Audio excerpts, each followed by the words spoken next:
And to wrap it up, the Bills beat the Giants 14-9 on Sunday Night Football. Pretty entertaining game, not gonna lie. It came down to the wire. It came down to the last play. So I can't really hate on the game too much, even though it did kind of feel like it didn't have that fluff throughout the middle. The ending was good. The ending was entertaining. The fourth quarter, especially with the Bills scoring all 14 points in the fourth quarter. And Buffalo wins this game that a lot of people damn near guaranteed they would win with Daniel Jones not playing. But before the game, I said, hey, the Giants have looked terrible on offense with Daniel Jones.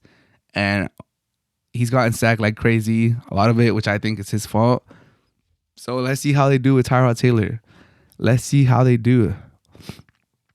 And to a lot of people's surprise, 3 sacks allowed by the Giants with Tyrod Taylor as a quarterback. It could have been more. I think people expected more with the injuries on the line for the Giants and them losing their left tackle during the game. But it just goes to show, like, sacks don't tell the whole story. Like, yeah, people are saying Daniel Jones has gotten sacked this many times. There's even that image comparing it to Andrew Luck, start of his career, how many times he got sacked, and Daniel Jones blows him out of the water. Like, he's gotten sacked way more times. But I saw someone online say this, and I think that's a perfect example. Like, we all saw the Super Bowl of the Chiefs versus the Bucks, and Mahomes was running for his life the whole time. And if you think of that game, you're like, damn, that line got destroyed. That was like one of the worst line performances if we've seen. Mahomes never had a chance. It's true. Like, they were injured, and the defensive line, middle linebackers or outside linebackers for the Bucks were on a sick one that day, and they're good in of themselves. They only sacked him 3 times. Even though they were pressuring him like crazy, it's because Mahomes is smart and he throws the ball quick. He could shift his protection. He does a lot of things that you don't see in the stats to prevent himself from getting sacked, or at least showing it on the stats. Daniel Jones is the opposite. Like, he'll eat a sack with nobody. Like, he'll eat a sack for fun. Like, he has a chance to throw it away. He has a hot read. He'll just eat the sack. He'll just take it. He'll just put, bad down in distance. And, like, little stuff. Like, oh, dude, like, the safety's in the box. Let me audible out of this running play into, like, just stuff like that. Oh, now I see one-on-one matchup. Like, let me not keep this running play in here. He keeps the running play. They lose 2 yards. Now they're, like, on 3rd and 14. Easy for the defense to just send the dogs out to get him. Stuff like that. Like, dude is not too smart, in my opinion. So Tyrod Taylor, in my opinion, looked better. It sucks for the Giants because they're paying Daniel Jones like $40 million a year. The start of his $40 million a year, like, they just paid him this offseason. But I think the Giants could have won this game. They probably should have won this game if they kicked that field goal before the half. If they do a little better clock management. Tyrod Taylor by no means played perfect.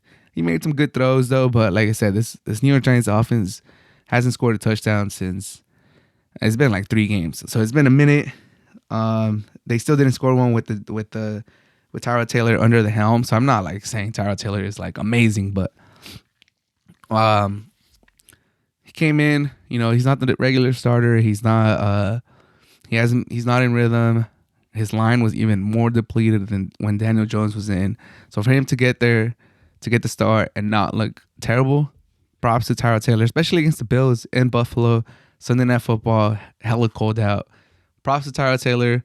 I do want to end on just saying that I think it was PI against Darren Waller at the end of the game. He's clearly grabbing him on the shoulder, pulling his jersey, impeding him from raising his arm to catch the ball. I think it's easy PI. It's an easy PI. I don't know if it's in the situation. I don't know if it's easy to call 2 back-to-back PIs with no time left on the clock. That's a tough ask for the referee in an away game. Like, you gotta have a lot of cojones to do that. PI in the 1, no time left, untimed down. You're gonna call another PI to extend the game again in Buffalo away. It's the right call, but it takes some cojones to do it in that situation. And refs didn't do it. It's not super egregious call, but I did think it was PI. I did think the Giants should have had one shot. Would they have scored with another shot? Who knows, man? It's the fucking Giants. They're struggling to do anything on offense. But it was entertaining for the barometer that the rest of the league has set. Even the Giants, they're like 0-4. They've had 4 games in prime time already. For the barometer that the rest of the league has set this season for primetime games, this was one of the better ones. So not too bad of a game. Kept me watching to the end of the game, and the Bills squeak out a victory. Tyrod Taylor, did he just start a quarterback controversy in New York? We'll see. Probably not because of the money, but he did look better than Daniel Jones, in my opinion.